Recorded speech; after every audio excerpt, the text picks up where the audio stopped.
Hello guys, MFC ക്രിയേഷനിലോട്ട് എല്ലാവർക്കും സ്വാഗതം. അപ്പോൾ നിങ്ങൾ തംബ്നെയിൽ കണ്ട പോലെ തന്നെ നമ്മൾ ഒരു ചാറ്റ് ആപ്ലിക്കേഷൻസ് എങ്ങനെ നിർമ്മിച്ചെടുക്കാം എന്നതിനെക്കുറിച്ചിട്ടുള്ളൊരു ചെറിയൊരു സീരീസ് ഇവിടെ സ്റ്റാർട്ട് ചെയ്യുകയാണ്.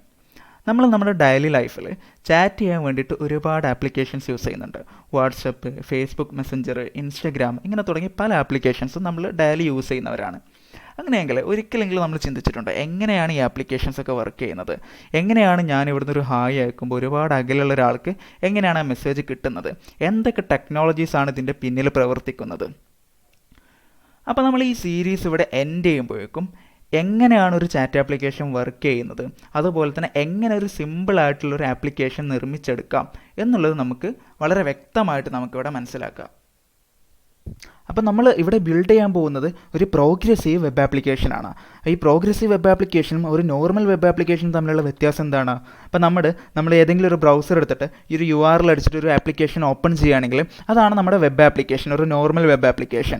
അതിനെ നമ്മൾ പ്രോഗ്രസീവ് വെബ് ആപ്ലിക്കേഷനായിട്ട് കൺവേർട്ട് ചെയ്താൽ നമുക്കൊരു ആൻഡ്രോയിഡ് ആപ്ലിക്കേഷൻ യൂസ് ചെയ്യുന്ന പോലെ തന്നെ നമ്മുടെ ഫോണിലും, അതുപോലെ തന്നെ ഒരു നോർമൽ ഡെസ്ക്ടോപ്പ് ആപ്ലിക്കേഷൻ യൂസ് ചെയ്യുന്ന പോലെ നമ്മുടെ ഡെസ്ക്ടോപ്പ് അല്ലെങ്കിൽ ലാപ്ടോപ്പിലും നമുക്ക് യൂസ് ചെയ്യാൻ പറ്റും. അപ്പോൾ ഇതിന് വേണ്ടിയിട്ടാണ് നമ്മുടെ വെബ് ആപ്ലിക്കേഷനെ പ്രോഗ്രസീവ് ആപ്ലിക്കേഷൻ ആക്കിയിട്ട് മാറ്റുന്നത്. ഇനി ആ പ്രോഗ്രസീവ് ആപ്ലിക്കേഷനെ കുറിച്ചുള്ള കൂടുതൽ ഡീറ്റെയിൽസും അതെങ്ങനെയാണ് ബിൽഡ് ചെയ്യുന്നത്, അതിൻ്റെ ബാക്കിലുള്ള പ്രോസസ്സുകൾ എന്തൊക്കെയാണെന്നുള്ളതൊക്കെ നമുക്ക് വരും വീഡിയോസിൽ നമുക്ക് ചർച്ച ചെയ്യാം. ഈ ആപ്ലിക്കേഷൻ ഡെവലപ്പ് ചെയ്യാൻ വേണ്ടിയിട്ട് ഞാൻ യൂസ് ചെയ്യുന്നത് പ്രധാനമായിട്ട് 2 ടൂൾസാണ്. ഇതിൽ ഫ്രണ്ട് എൻഡിൽ reactjs അതുപോലെ തന്നെ ബാക്ക് എൻഡിൽ ഡാറ്റാബേസ് ആയിട്ട് Firebase ആണ് ഞാൻ യൂസ് ചെയ്യാൻ പോകുന്നത്. ഈ reactjs എന്ന് പറയുന്നത് മനോഹരമായിട്ടുള്ള യൂസർ ഇൻ്റർഫേസസ് ഡെവലപ്പ് ചെയ്യാൻ വേണ്ടിയിട്ടുള്ള ഒരു ജാവാസ്ക്രിപ്റ്റ് ലൈബ്രറിയാണ് reactjs. ഈ reactjs ഡെവലപ്പ് ചെയ്തിട്ടുള്ളത് ഫേസ്ബുക്കാണ്. അതുപോലെ നമ്മൾ ബാക്ക് എൻഡിൽ യൂസ് ചെയ്യുന്ന നമ്മുടെ ഡാറ്റാബേസ് ആയിട്ടുള്ള Firebase ഇത് നിർമ്മിച്ചിട്ടുള്ളത് ഗൂഗിളാണ്. ഗൂഗിളിൻ്റെ ഒരു ടൂളാണ് ഈ Firebase എന്ന് പറയുന്നത്. നമ്മൾ ബാക്ക് എൻഡ് ഡാറ്റാബേസ് ആയിട്ടും അതുപോലെ തന്നെ ഒത്തൻറ്റിക്കേഷനൊക്കെ വേണ്ടിയിട്ട് നമ്മൾ ഈ Firebase ആണ് നമ്മൾ യൂസ് ചെയ്യുന്നത്. അതുപോലെ നമ്മൾ ഈ ആപ്ലിക്കേഷൻ ഡെവലപ്പ് ചെയ്ത് കഴിഞ്ഞിട്ട് നമ്മൾ ഈ ആപ്ലിക്കേഷൻ ഹീറോക്കുവിൽ ഹോസ്റ്റ് ചെയ്യും.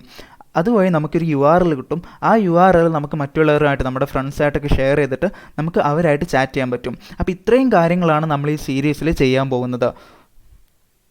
അപ്പോൾ നമുക്ക് നമ്മുടെ ഡെവലപ്പ് ചെയ്യാൻ പോകുന്ന ആപ്ലിക്കേഷൻ്റെ ഒരു ഡെമോ നോക്കാം. ഞാനിവിടെ ഫോണിലും അതുപോലെ തന്നെ എൻ്റെ ലാപ്ടോപ്പിലും ഞാൻ ആപ്ലിക്കേഷൻ ഓപ്പൺ ചെയ്യാൻ പോവുകയാണ്. ഓക്കെ, ഇപ്പോൾ എൻ്റെ ഫോണിലും അതുപോലെ തന്നെ ലാപ്ടോപ്പിലും ആപ്പ് ഓപ്പൺ ചെയ്തിട്ടുണ്ട്. നിങ്ങൾക്ക് ഇവിടെ കാണാൻ പറ്റും, മുകളിലൊരു നൗ ബാർ ഉണ്ട്. അതുപോലെ തന്നെ ഇവിടെ ഒരു സൈൻ ഇൻ വിത്ത് ഗൂഗിൾ എന്നുള്ളൊരു ബട്ടൺ ഉണ്ട്. അപ്പോൾ ആദ്യം ചെയ്യേണ്ടത് സൈൻ ഇൻ വിത്ത് ഗൂഗിളാണ്. നമ്മളൊരു ഗൂഗിൾ അക്കൗണ്ട് വെച്ച് സൈൻ ഇൻ ചെയ്യണം. ഞാൻ എൻ്റെ ലാപ്ടോപ്പിലും അതുപോലെ തന്നെ ഫോണിലും ഡിഫറൻറ്റ് അക്കൗണ്ട്സ് വെച്ചിട്ട് സൈൻ ഇൻ ചെയ്യാൻ പോവുകയാണ്. ഇങ്ങനെ സൈൻ ഇൻ ചെയ്ത് കഴിഞ്ഞാൽ നമ്മളൊരു ചാറ്റ് ചെയ്യാനുള്ളൊരു ഇൻ്റർഫേസിലോട്ട് കിടക്കും. അപ്പോൾ എൻ്റെ ഫോണിലും അതുപോലെ തന്നെ ലാപ്ടോപ്പിലും ഈ സൈൻ ഇൻ പ്രോസസ്സ് കംപ്ലീറ്റ് ആയിട്ടുണ്ട്. ഇപ്പോൾ ഇതാണ് നമ്മുടെ ചാറ്റ് ചെയ്യാനുള്ളൊരു ഇൻ്റർഫേസ്. ഇവിടെ മുകളിലൊരു ഹെഡർ ഉണ്ട്. ഹെഡർ തന്നെ MFCയുടെ ഒരു ലോഗോ ഉണ്ട്. അതുപോലെ ഈ ബട്ടൺ, ഈ ഒരു ഐക്കൺ എന്ന് പറയുന്ന ലോഗോ ചെയ്യാനുള്ള ബട്ടണാണ്. അതുപോലെ തന്നെ അടിയിൽ ടൈപ്പ് ചെയ്യാനുള്ളൊരു ഇൻപുട്ട് ബോക്സും മെസ്സേജ് സെൻഡ് ചെയ്യാനുള്ളൊരു ബട്ടണും ഉണ്ട്. ഇനി ഞാൻ ഇവിടുന്ന് മെസ്സേജ് അയക്കും. ഞാനിപ്പോൾ എൻ്റെ ലാപ്ടോപ്പിൽ നിന്നൊരു ഹലോ അയച്ചു. ഓക്കെ, ഹലോ സെൻഡ് ചെയ്ത് കഴിഞ്ഞാൽ അതെനിക്കിവിടെ എൻ്റെ ഫോണിലും അതുപോലെ തന്നെ ലാപ്ടോപ്പിലും റിയൽ ടൈമായിട്ട് തന്നെ കാണാൻ പറ്റുന്നുണ്ട്. ഞാൻ എൻ്റെ ഫോണിൽ നിന്നൊരു ഹായ് അയച്ചു കഴിഞ്ഞാലും അതും അതേപോലെ തന്നെ കറക്റ്റായിട്ട് ഒരു ചാറ്റ് വർക്ക് ചെയ്യുന്ന പോലെ റിയൽ ടൈമായിട്ട് റിഫ്ലക്റ്റ് ചെയ്യുന്നുണ്ട്. അപ്പോൾ ഈ ഒരു ആപ്ലിക്കേഷനാണ് നമ്മൾ ഈ സീരീസിൽ നമ്മൾ നിർമ്മിക്കാൻ പോകുന്നത്. അപ്പോൾ ഇത് ഈ ഒരു സീരീസ് കഴിയുമ്പോഴേക്കും എങ്ങനെയാണ് ഒരു real time chat application develop ചെയ്യുക, എന്തൊക്കെ ടെക്നോളജീസാണ് അതിൻ്റെ ബിഹൈൻഡ് ദ സീൻ വർക്ക് ചെയ്യുന്നത്, അതൊക്കെ നമുക്ക് പഠിക്കാൻ പറ്റും. അപ്പോൾ ഇത് ചെയ്യാൻ വേണ്ടിയിട്ട് നമ്മുടെ ലാപ്ടോപ്പിൽ നമുക്ക് കുറച്ച് കാര്യങ്ങൾ ഇൻസ്റ്റാൾ ചെയ്യേണ്ടതുണ്ട്. അപ്പോൾ ആദ്യം ഇൻസ്റ്റാൾ ചെയ്യേണ്ടത് Node.js ആണ്. അതിന് വേണ്ടിയിട്ട് നേരെ നമ്മൾ ബ്രൗസർ ഓപ്പൺ ചെയ്യുക. അതിൽ ജസ്റ്റ് Node.js ഡൗൺലോഡ് എന്ന് അടിച്ചു കഴിഞ്ഞാൽ ഫസ്റ്റ് വരുന്ന ഒഫീഷ്യൽ ലിങ്ക് ഓപ്പൺ ചെയ്യുക. എന്നിട്ട് അതിൽ നമ്മുടെ സിസ്റ്റം സ്പെസിഫിക്കേഷൻസ് കൊടുക്കുക. വിൻഡോസ് ആണോ മാക് ആണോ എന്നൊക്കെ സെലക്ട് ചെയ്തിട്ട് ബിറ്റും കാര്യങ്ങളൊക്കെ സെലക്ട് ചെയ്തിട്ട് ഈ Node.js പാക്കേജ് ഡൗൺലോഡ് ചെയ്യുക. എന്നിട്ട് അത് ഇൻസ്റ്റാൾ ചെയ്യുക. അതുപോലെ പിന്നെ വേണ്ടത് നമുക്കൊരു എഡിറ്ററാണ്. നമുക്ക് കോഡ് ചെയ്യാൻ വേണ്ടിയിട്ട് നിങ്ങൾക്ക് ഇഷ്ടമുള്ള എഡിറ്റർ ഉപയോഗിക്കുക.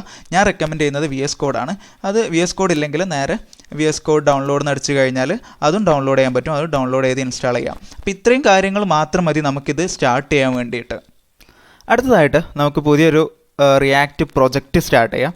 അതിന് വേണ്ടിയിട്ട് എവിടെയാണോ പ്രൊജക്റ്റ് സ്റ്റാർട്ട് ചെയ്യേണ്ടത് ആ ഫോൾഡറിലോട്ട് വരിക. ആ ഫോൾഡറിൽ ടെർമിനൽ അല്ലെങ്കിൽ വിൻഡോസിൻ്റെ പവർഷെൽ ഓപ്പൺ ചെയ്യാം. വിൻഡോസിൻ്റെ പവർഷെൽ ഓപ്പൺ ചെയ്യാനായിട്ട് ഫോൾഡറിനകത്ത് ഷിഫ്റ്റ് നെക്കിയിട്ട് മൗസിൻ്റെ റൈറ്റ് ബട്ടൺ അമർത്തുക. അപ്പോൾ അവിടെ ഓപ്പൺ പവർഷെൽ വിൻഡോ ഹിയർ എന്നുണ്ടാവും. അതിൽ ക്ലിക്ക് ചെയ്യാം. എന്നിട്ട് npx ക്രിയേറ്റ് റിയാക്ട് ആപ്പ് എന്ന് കൊടുക്കുക. Create react app. എന്നിട്ട് ആപ്പ് നെയിം ഞാൻ മൈ ചാറ്റ് ആപ്പ് എന്ന് പേര് കൊടുത്തു. ഒരു നോർമൽ വെബ് ആപ്ലിക്കേഷൻ ആണ് ഉണ്ടാക്കാൻ പോകുന്നതെന്നുണ്ടെങ്കിൽ ഇത്രയും കൊടുത്തിട്ട് എൻ്റർ അമർത്തുക. അപ്പോൾ നമ്മളിവിടെ പ്രോഗ്രസീവ് വെബ് ആപ്ലിക്കേഷനാണ് ഉണ്ടാക്കാൻ പോകുന്നത്. അപ്പോൾ അതിന് വേണ്ടിയിട്ട്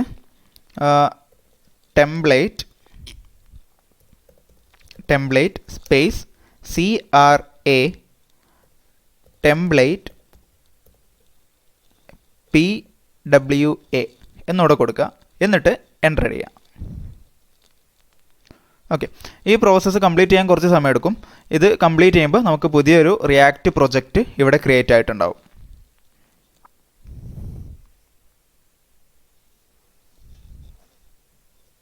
ഓക്കെ, അപ്പോൾ നമ്മുടെ ഈ പ്രോസസ്സ് ഇവിടെ കംപ്ലീറ്റ് ആയിട്ടുണ്ട്.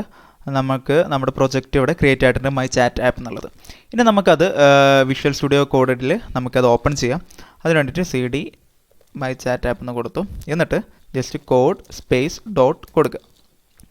ഓക്കെ, അപ്പോൾ നമുക്ക് നമ്മുടെ പ്രൊജക്റ്റ് നമുക്ക് VS കോഡിൽ ഓപ്പൺ ആയിട്ടുണ്ട്. ഓക്കെ, ഇനി ഈ പ്രൊജക്റ്റ് ഒന്ന് റൺ ചെയ്ത് നോക്കാം. റൺ ചെയ്യാൻ വേണ്ടിയിട്ട് നമുക്ക് ടെർമിനൽ ഓപ്പൺ ചെയ്യുക. ടെർമിനലിൽ പോവുക, ന്യൂ ടെർമിനൽ കൊടുക്കുക. എന്നിട്ട് ജസ്റ്റ് NPM സ്റ്റാർട്ട് എന്ന് കൊടുക്കുക. ഓക്കെ, അപ്പോൾ നമ്മുടെ ഈ പ്രൊജക്റ്റ് നമ്മുടെ ക്രോമിൽ ഓപ്പൺ ആവും. ഇനി നമുക്ക് ഇതിൽ നമ്മുടെ സോഴ്സ് ഫോൾഡർ ഉണ്ട്. ഓക്കെ, നമ്മുടെ പ്രൊജക്റ്റ് ഇവിടെ ഓപ്പൺ ആയിട്ടുണ്ട്, ലോഡ് ആയിക്കൊണ്ടിരിക്കുകയാണ്. ദെൻ ഈ സോഴ്സ് ഫോൾഡറിൽ app.js ഇതാണ് നമ്മുടെ മെയിൻ JS ഫയൽ. ഇപ്പോൾ നമ്മുടെ പ്രൊജക്റ്റ് ഓപ്പൺ ആയിട്ടുണ്ട്. ഓക്കെ, അപ്പോൾ നമുക്ക് ഇതിൽ സ്റ്റാർട്ടിംഗ് ആയിട്ടുള്ള ഇത്രയും സംഭവങ്ങളൊന്നും നമുക്ക് ആവശ്യമില്ല. നമുക്ക് ലോഗോയുടെ ആവശ്യമില്ല, app.css ഇതിൻ്റെ ഒന്നും ആവശ്യം നമുക്കില്ല, അതൊക്കെ കളയാം. ദെൻ ഇതാവശ്യമില്ല, ഇത്ര നമുക്ക് വേണ്ട, ജസ്റ്റ് ചുമ്മാ ഹായ് എന്ന് കൊടുത്തു. ദെൻ app.css നമുക്ക് ആവശ്യമില്ല. ദെൻ ഈ ലോഗോ നമുക്ക് ഡിലീറ്റ് ചെയ്ത് കളയാം. ഓക്കെ, ഇനി logo.svg ഓക്കെ എന്ന് സേവ് ചെയ്ത് നോക്കാം. ഓക്കെ, അപ്പോൾ നമുക്ക് നമ്മുടെ ഇവിടെ ഹായ് എന്ന് വന്നിട്ടുണ്ട്. ഇനി നമുക്കിതിൽ 2 പാക്കേജസ് കൂടെ ഇൻസ്റ്റാൾ ചെയ്യാണ്ട്, അതും കൂടെ ചെയ്തിട്ട് നമുക്ക് ഇന്നത്തെ വീഡിയോ ഇവിടെ വൈൻഡപ്പ് ചെയ്യാം. അപ്പോൾ നമ്മൾ ഇൻസ്റ്റാൾ ചെയ്യാൻ പോകുന്ന 2 പാക്കേജ്, ഒന്ന് ഫയർബേസ്, നമ്മൾ ഫയർബേസ് യൂസ് ചെയ്യുന്നതുകൊണ്ട് ഫയർബേസിൻ്റെ ഒരു പാക്കേജും, അതുപോലെ തന്നെ ഫയർബേസ് റിയാക്ട് ഹുക്സ് എന്ന് പറയുന്ന ഒരു പാക്കേജാണ് നമുക്ക് ഇൻസ്റ്റാൾ ചെയ്യാനുള്ളത്. അപ്പോൾ ഈ ടെർമിനലിൽ ഞാനൊരു പുതിയൊരു ടെർമിനൽ ഓപ്പൺ ചെയ്തു. എന്നിട്ട് NPM install Firebase space react Firebase hooks എന്ന് കൊടുക്കുക. എന്നിട്ട് എൻ്റർ അടിക്കുക. ഈ പ്രോസസ്സ് കംപ്ലീറ്റ് ആകുമ്പോൾ നമുക്ക് ആവശ്യമുള്ള ഫയർബേസും അതുപോലെ തന്നെ റിയാക്ട് ഫയർബേസ് ഹുക്സ് എന്ന് പറയുന്ന പാക്കേജും നമ്മുടെ പ്രൊജക്റ്റിലോട്ട് ഇൻസ്റ്റാൾ ആവും. ഓക്കെ, അപ്പോൾ നമ്മുടെ 2 പാക്കേജസ് ഇവിടെ ഇൻസ്റ്റാൾ ആയിട്ടുണ്ട്. അപ്പോൾ ഇന്നത്തെ വീഡിയോയിൽ നമ്മൾ ഇത്രേ ചെയ്യുന്നുള്ളൂ. ഇനി അടുത്ത വീഡിയോ തൊട്ട് നമുക്ക് എങ്ങനെയാണ് ഇത് ഡെവലപ്പ് ചെയ്യുന്നത് എന്നുള്ളത് നമുക്ക് സ്റ്റെപ്പ് ബൈ സ്റ്റെപ്പ് ആയിട്ട് പഠിക്കാം. അപ്പം ഇന്ന് നമ്മൾ ഇത്രയും പറഞ്ഞതൊക്കെ എല്ലാവർക്കും മനസ്സിലായിട്ടുണ്ടെന്ന് വിചാരിക്കുന്നു. ഇനി ആർക്കെങ്കിലും എന്തെങ്കിലും ഡൗട്ട് ഉണ്ടെങ്കിൽ നിങ്ങൾക്ക് കമൻറ്റ് ചെയ്ത് ചോദിക്കാവുന്നതാണ്. ഞാൻ അപ്ലോഡ് ചെയ്യുന്ന എല്ലാ വീഡിയോസും കറക്റ്റായിട്ട് നിങ്ങൾക്ക് കിട്ടാൻ വേണ്ടിയിട്ട് നമ്മുടെ MFC ക്രിയേഷൻസ് എന്ന് പറയുന്ന ഈ ചാനൽ ഒന്ന് സബ്സ്ക്രൈബ് ചെയ്യുക. അതുപോലെ തന്നെ തൊട്ടടുത്തുള്ള ബെല്ലൈക്കണും കൂടെ നിങ്ങളൊന്ന് ക്ലിക്ക് ചെയ്യുക. അപ്പോൾ ഞാൻ അപ്ലോഡ് ചെയ്യുന്ന വീഡിയോസ് ഒന്നും നിങ്ങൾക്ക് മിസ്സാവില്ല. അടുത്തൊരു വീഡിയോ ആയിട്ട് വീണ്ടും കാണാം. Thank you for watching.